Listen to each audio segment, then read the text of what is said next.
Yow! What's up, everybody? Welcome to the 17th episode of the eSports Morning Show. What's up, everybody? I'm your host today, and my name's eXtine, and I'm joined by an old friend of mine, and that is KeekerDC, the man behind this whole effort. How you doing today, Chris? Yep. Pretty good, man. Good. Well, we were going to talk about TF2 and TF2 and Highlander. Our boy Stabby was going to be in here again, but alas, another spy emergency came up. Stabby called away on a spy mission, and not here today. But KeekerDC, who besides being the wonderful person behind eSports Morning, MM1.fm, and overall esports advocate, was one of my original mentors getting into the TF2 scene with TGBF.TV. And the kids, man, the kids these days, they don't even know about you. They don't even know about you, Chris. Nor should they. Those were good days, though, man. I was watching. I was hanging out with one of my friends here, and she was telling me about the Muscle Milk and Booleans frag video and how that had such an impact on her playing his career. Yeah. And then watch that, and then just all these old names, just all these teams. Man, it was coming back. They're like Loaded, just the old complexity roster, the old like blight rosters, all these old teams. A lot of great history in TF2. What were some of your favorite moments that you got to witness? I don't know. It's reaching back. Dude, I can barely remember last week, let alone like 5-6 years ago. I don't know. I guess some of my more favorite Team Fortress shows that we did was like with DJ 59 and that whole crew. That was a solid crew, man. It was kind of sad to see it kind of dissolve after a while because we were at it like 3 nights a week for a while, and yeah. There's only so long you can do that before it's just like, ugh. Yeah. We weren't making anything from it, and we were on Ustream, like Twitch wasn't a thing yet, and so we were streaming on like Ustream, and we had finally gotten into the partner program, and then even with all the content we were putting out, I think I managed from the sort of Google ads that they allowed you to stick in there. We ended up getting like $100 cut after like 2 years, and that's the only thing I ever saw from that whole thing. Yeah. Yeah, that was a topic that kind of wanted to touch on a little bit later. Was like bringing sponsors in the game, and it's just been such a tough road for TF2 to hoe, as the saying goes. And what do you think when you look around other esports communities? Because you definitely had your hand in a lot of different games. What do you see that's like been developing in other games that hasn't developed yet in the TF2 community? Do you think there's anything in particular that needs to be worked on, or is it still just kind of a waiting game till we hit like critical mass and actually get that matchmaking rolling? Matchmaking should be a huge thing. I think what I just came back to in terms of TF2 is after if you're in the game and you're watching it a lot and you're playing it a lot, you sort of get a muscle memory about the mechanics and what you need to be paying attention to and what you need to be watching. And even just being out of that for 6 months, let alone a couple of years now, like every once in a while I'll go back and try to watch some TF2 or look at it. Or there was a point where I was tinkering with doing this like doing some sort of YouTube series. But that was like 3 years ago, I think, where I wasn't going to stream it live, but I was just going to like go over some Team Fortress 2 matches from demos and sort of put things in slow motion where a lot of things were happening and just kind of break things down and like this happened and that happened and then this is set up this situation and like pause it and be like, all right, let's take a look at this and like free cam around and be like, okay, this is how this is going to dissolve or this is how this should go down and then see how it went down Because and that's one of the things about Team Fortress 2 is that it has all the pace, if not more, of the sort of the most dense Counter-Strike fights. You know, it has all the pace of that and probably then some. But it's at a constant clip, and there's more to each fight than just is the other team, is one team or the other on eco? Are we bringing, you know, rifles to the party, or is, you know, or are there ops or whatever? You can basically break down a Counter-Strike fight like that, but a Team Fortress fight, at any given point, you could have some mix of 4 different classes, basically, each with their own unique abilities. And the mix of that in any given situation is going to dramatically change the way that you can, that situation is going to go down and the way you have to call it. And so that's really hard on new viewers, and even, you know, people who conscientiously try to keep up with things. It's like, if you aren't actually competing, you aren't actually in that mindset, and it's just kind of like background thought processes to you. It's a hard thing to grip. And so I think the bottom line is it can be a hard game to watch. And I don't know if I don't know if anybody's cracked that nut yet. Like, yeah. You know, we certainly we got part of the way there, I think, when we were with TGBF, and certainly, you know, everybody else after that has improved on it, but it's still hard. It's still hard. And I don't know if that's something that can be necessarily solved by people outside Valve. I think, like, yeah, there's definitely a couple quandaries there. You know, I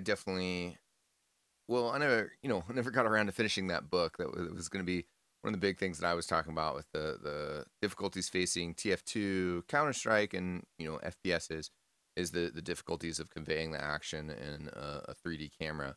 You know, and that's why initially we saw the success of StarCraft in the fighting game community. You know, with FPSs and with, you know, TF2, there's been developments. There's been things making strides, especially in TF2. We have some kind of like background tools that help things out, where even it's possible to be kind of like clued into some of the upcoming action. And so the capabilities have improved, but also kind of there's maybe a question of format when it comes to the TF2. And I don't know if, you know, there's things that could be done to make things better. There's certain ways that trying to convey the action to the audience. Certain things about as well, like third-person camera work versus first-person camera work. A lot of general players prefer the first person, but myself, and I think for newer players, like newer people trying to digest it as a spectator, third-person camera works really well.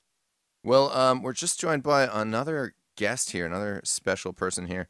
He might have to adjust his audio for a second here, so just bear with us. But another old friend and a great stalwart of the TF2 community. I'm talking about the real Duder man. How you doing, Duder? What's up, eXtine? How do I sound? Sound good. Kind of loud. Well, that's what I'm known for. I'm a loud person. loud and brash. That's our man, Duder. And well, you know, strong opinions. I'm sure you've maintained some strong opinions, Duder, and always love hearing them. And we're just, you know, talking about different aspects of TF2, competitive TF2. You know, things that perhaps the community as a whole can work to fuel the magic, or, you know, what needs to be done. I don't know. I certainly have some opinions on that stuff, and I turned my mic down just a little bit, so hopefully I'm not as booming as I was before.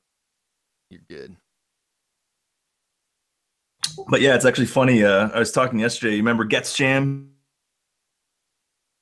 He's actually working with us now, and we were having a nice long conversation about competitive TF2 compared to Dota, and with all this stuff with TI5 and all that going on. It's kind of an interesting dichotomy between the two games right now. Yeah, that was kind of something that I wanted to talk on a bit with Keeker. We said a second to talk pregame about Valve's approach with the majors with the other games, and I think that actually does bode really well for TF2. The developments that we've seen recently, where with the international, they've had a couple years of that under their belt. They're coming up with creative new ways to fundraise for the international. When you do the math about how much money they're actually earning from the international, and then you can also generously take away probably, like, I don't know, 2/3 of that for production of the next international. They're making a good amount of money, enough money to see that there's strong reasoning to continue to get invested in this field.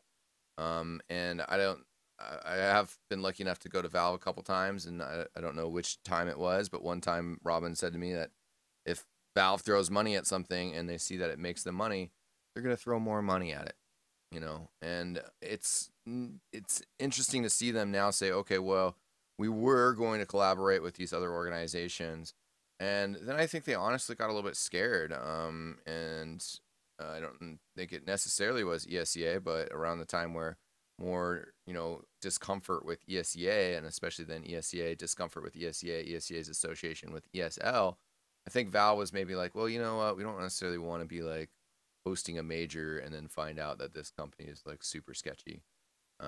Yeah, and I think that's always kind of been my holdup too. Is I know you and I think Sal and a bunch of other people have been to Valve multiple times. I don't know, 4 or 5 at least, and it seems like every time we come out of there with a super positive, well, you guys come out of there with a super positive attitude, and we get the whole community behind it again, and then it sort of just fizzles out. And I guess that's why my gut reaction this time was, well, yeah, but what have you done for us lately? Like, it's great that they're talking about it. It's great the conversation's happening again, but I want to see something from Valve before I start getting excited. And I guess that's why I was just a little, I don't want to say negative, but I was trying to be a realist about it instead of getting super excited. I just wanted to be like, well, let's see something from Valve. Let's see them really take the initiative this time. Yeah, and I mean, I think that's kind of a fair critique of them, because some of the things that we've asked for don't really seem like super big deals, or certain ways that they could have approached more. But I think overall, and also, I guess, one of the times that I've been up there, it seemed like there was like 6 people working on the team. I mean, at least it seemed really small. Maybe it was more like 12. But now they're up to 20, and I think that's a bit more than the size that they had before, and they're continuing to plug away, and they tend to just ship out these big chunks of content. So wait, they have a dedicated TF2 team again now? Oh yeah, for sure. I mean, they never. Well, that's good. Yeah, they never stopped having a TF2 team, but I mean, Eric or Robin did kind of touch on this a bit in terms of, and I think it was in response to kind of like why the major demo man shift and change, 7 months after release.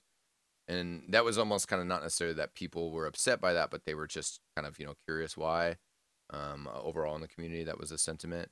And they just kind of mentioned and spoke on how TF2 has such a long history that by the time it launched, some of those people had been working on it for 7-8 years, So, 2-3 years after that, people on the team weren't really super excited about it.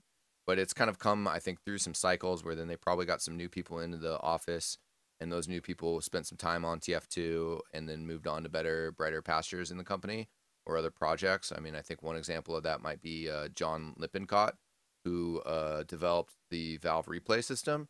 And so I spoke with him on one visit and gave him some ideas and talked about things, and he took some notes, and then, showed me some of the replay stuff system. It came out later, but it hasn't really been touched, And I think some of the stuff they're waiting on large scale ramifications to like all come in and drop it all at once. Like, I'm expecting a front end UI restructure. It's just part of all of the stuff that they're doing. So I think sometimes how they approach things is they're like, well, we don't want to ship half cooked products, but then they just keep throwing things into the pot, So it is. I get the impression, in looking at like the Taunt workshop and the Maps workshop, it seems like Valve is working on the back end of the game to provide as much flexibility as possible for the community to take over developing their game. And that's a little disconcerting with competitive matchmaking, because are they just going to like throw this aspect into the game and then say good luck and that's it? Because that seems like what it is. It's like this one hit wonder of here's your requested feature and now we're moving on to something else. Yeah, I mean, it's certainly going to take a lot of fine tuning, but it seemed like that they were excited about that, and it seemed like that they knew about that, And one of the big differences of Dota and TF2 is Dota is extremely data driven. It would be like taking Moneyball into basketball. That's kind of what they want to do, is they want to take Moneyball from Dota, where they can look at the stats and say, okay, well, these heroes are being picked up in these circumstances, or their pick ban rate in competitive matches, which means, if they're not banned, they're being picked. That's what these rates are at. Last patch, there was like 3 heroes that were super crazy, and they see the stats from that. They can look at the stats from items. They can see a lot of different data from what's going on, and then they can make adjustments based on that overall game data, instead of saying like, well, let's just like bump a few numbers and see how it goes. That's kind of where they feel that they're at right now, and so they feel like that's really inefficient to do with TF2. And even some of the things that like I've, you probably heard me talk about this, Duder. I want the Scottish resistance arming time bumped down to 0.6. But they feel like something like that, it's hard for them to like track maybe what the results of that would be, or the implications of that would be, or how it would affect everything across the board. But if they have, which I'm assuming it's going to be on their servers, but if they have these kind of cultivated competitive style matches on their servers, then they can much more easily look at those stats and say, oh, well, the soda popper is being used by 90% of scouts. It's a little high. And that's exactly what I want to say. Is it seems like all of the weapon changes Valve makes is based on how many people are using it, and they just want everybody using everything and playing every class. And that's what worries me about having a competitive aspect, is because it doesn't work that way in competitive. It can't. And if they were going to introduce the system and then walk away from it, it's not going to work, because competitive is live, it's fluid, it's happening in real time, and it needs to be sort of adjusted that way as well. Yeah, well, I mean they're optimizing for cash flow, right? Like it's in their interest that all of the things that they put into the game are used, because if everybody just wants a handful or 2 handfuls of specific things and they're just going to use those things, then that causes, that's like a deflationary force on their in-game item economy, right? That's one of the things that we were talking about yesterday. It seems like every decision Valve makes these days in what they get behind has to do with what they can make the most money off of, which is fine. They're a corporation. That's why they exist. I understand that. But the real question that we kind of proposed to each other when we were talking yesterday and couldn't really answer is, how does Valve make money off of competitive TF2? Are they going to start selling tickets to LANs? Are they going to, pay like 99 cents to go watch this invite match? We couldn't figure out a really good system for them to do this, other than basically getting rid of, getting CEVO, ESEA, UGC, all these leagues out, and you start paying Valve to play competitive TF2. That was the only thing that we could really come up with. I think that the matchmaking and giving players ways to play and opening up that avenue and bringing them under your umbrella a little bit more is all just positive. I think in terms of the items, definitely that's a concern, of using the space, not ignoring the space that they've created. Some of that is for purposes, you can call it greed, of purposes of funding the game and running those servers. And if new players are getting into the game, and this is an aspect that, I mean, I will be honest that I am not 100% comfortable with, and that I have stated that I felt like all weapons that are actual weapons in TF2 should be unlocked. Everybody should have everything. But that's not going to come around, And when we went to the meeting, I kind of brought that up, and we're just kind of like, oh well, get any weapon that you want. So that's how they feel about that. I'm uncomfortable about that aspect in other games, but I think that there is a general enough strength of the interest in the game and driving people to be better, driving people to have an end game you know, that will keep them involved in a community for 10 years, you know, 10 years plus. I think that's the value of the competitive community to them. It is definitely a question whether they'll find any sort of way to monetize it, or if it'll just be like, if they'll just switch over, you know, a quarter of their pub servers that are the Valve pub servers.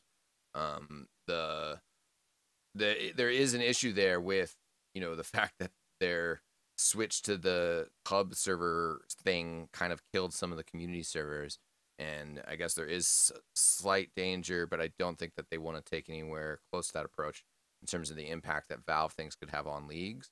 But I think that, you know, like if we look at the state of the Dota and the international, what I find really healthy right now, and there were some kind of jokes about it on eSports Express, is that there's teams that did not qualify for the international that are awesome teams that have fan bases that are going to survive for the most part and are going to keep pushing forward and have enough other tournaments that they can play in that will bring them income, that it's fine that they didn't make it to the international. They'll be okay. And that's definitely way long road for TF2.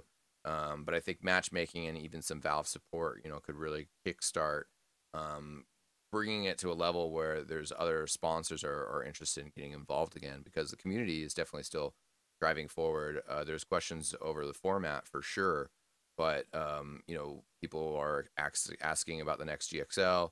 I-55 is going to be fantastic. There's Deutschland, which is a German Highlander land taking place somewhere between Hamburger and Frankfurter, and a ski resort town, and each Highlander team gets their own house. Doesn't that sound amazing, dude? That sounds awful. It sounds like the XTV house idea we had a few years ago. No, that sounds amazing. That would not have ended well. More of a possibility these days, you know. Yow at a fan. Anyways, there's all sorts of great lands coming up. Great events. I think shout out to fights. Yeah, shout out to fights for sure. I meant to throw fights in there. And I think the community is still kind of continuing to grow. It's definitely going to be really interesting to see how Valve implements the matchmaking. What I want to know, Duder, is what your take on the format they install. Basically, all we know from the meeting for sure is that they do favor a smaller size number, like 5s or 6s. But the reality of what format goes on there first, even though they said they probably would just do 5CP, but the reality is wide open of what format could be on there, and class limits could be 2, could be wide open. What are your thoughts on that scenario? Well, you know, going back to how Valve does their weapon balancing, they want everybody to play everything all the time. Well, I think they're going to start with Highlander. I think it only makes sense they start there. I don't think that would be the end. I think they'll have some freedom as far as what you can do with the match setup. I would envision and hope that they would allow you to play 6s or 5s, or, you know, even 4s, you know, whatever format you want. But realistically, they've got to start somewhere, get a proof of concept, and I think that's going to start with Highlander. They've got the server infrastructure to handle that already, so there's no reason they couldn't, like you said, take, you know, 25% of their pub servers and just turn them into matchmaking servers to start. But, you know, I'm wondering how they're going to justify all of this without the ability to monetize it. And I think ultimately that's going to be the question, is how is Valve going to make money off of it? And honestly, I think more people would pay to play 6s on a Valve server that has a great ping and a proper config and is updated all the time and ready to go than, you know, more of the casual player that plays Highlander. That's just my opinion. I'm not saying Highlander's casual or any less competitive than 6s, but, you know, that's just the way I feel. There was 2 things that I want to touch on real quick there that you brought up. You know, first was that they do want to offer multiple formats, but they are concerned with the speed at which people can find matches. You know, they're concerned about the actual player pool and being able to put games together. That's also why they stated a concern with Highlander as a starting format. One of the other things that I think that, you know, is kind of one of those things that it is tough, this kind of process of communication where we don't really hear too much from Valve. And then, you know, honestly, sadly, I think the 4 times that I've been up there, I've been like the only emissary of the competitive community. Not too many other people have gone outside of me. And I mean, I'm not trying to brag or boast. It's just kind of sad. And so sometimes when we come back from those meetings, you know, if I come back with other people, some of these things do get bandied around. And I think the meeting before, you know, maybe even they might have said something like that they didn't quite mean. But they want the potential of all the classes to be out there. And they want the classes to be played more than sixes, at least a few years ago, was doing. But sixes also has kind of come a fair ways where you come pretty close to seeing every single class, every single match at least once.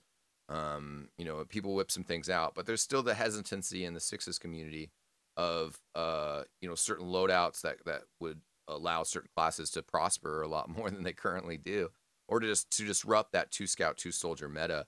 And that's definitely a question of like sixes with class limit 2. Like, do you think that the community could adapt to that, Duder, or do you think that people would lock that down to 1 medic, 1 demo pretty quickly? I mean, ultimately, there's a system already in place, and I think if you want it to work, you kind of need to keep going with the flow. But if Valve has proven anything in the past, it's that they worship at the Church of Balance. So they're going to do everything they can to make sure that it's a balanced experience for everybody that's playing. So, you know, I have a feeling ultimately, you know, final cut here is going to go to Valve as far as what they want in their game to make sure it's balanced out for everybody that's playing and that they're making money. But, you know, I think you have to start this with what people already know and kind of take it from there. And I'm worried Valve is going to try and have too much input, and it's going to kind of rub the community the wrong way. And that's why, you know, just going back to what I said earlier, this has got to be a fluid system with a dedicated team working on it if it's really going to work and survive. Yeah, I think they're putting a lot of effort into it, and I think that's where their focus is, and that's why we haven't seen anything from them. I asked them some questions about, you know, supporting tournaments and doing some crate stuff, and they were just blunt, you know, of like, we really want to do that, but we just don't have any time right now. We have higher priorities.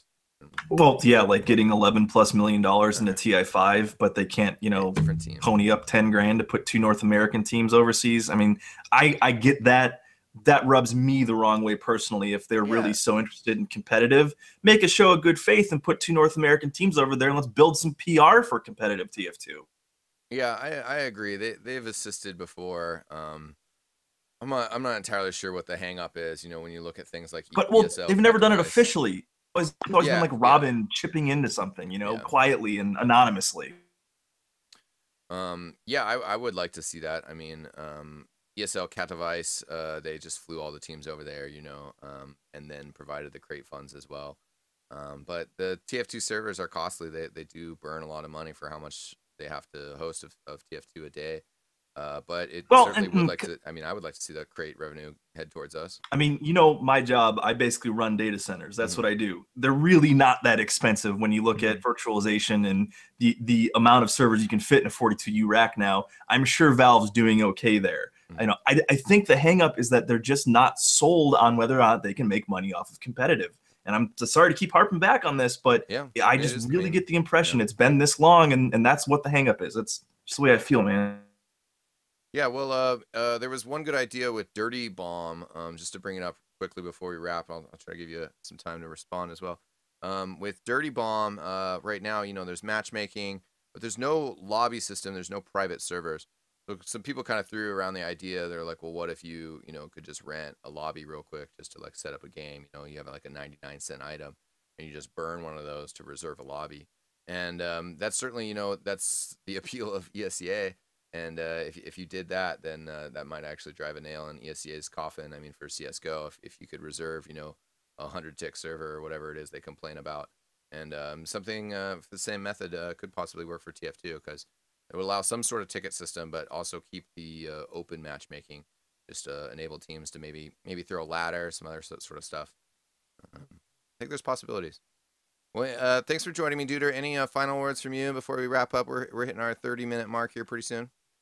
Yeah, man. No, I appreciate you having me on. I'm cautiously optimistic for the future of competitive TF2, but I need to see something from Valve first. So hopefully we do soon. I know you guys are doing everything you can, and I definitely appreciate all your efforts, even if I'm not super vocally optimistic about it. So appreciate it. Thank you. Yeah, for sure. No problem. And Keeker, definitely a pleasure having you on board today. Any final words from you? Are you on here long enough? No, sir. I'm good. Thanks, man. All right, ladies and gentlemen. Well, this has been episode 17 of Esports Morning.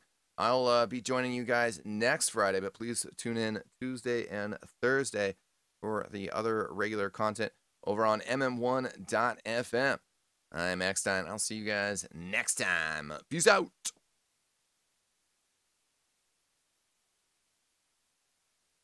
Boom. Boom.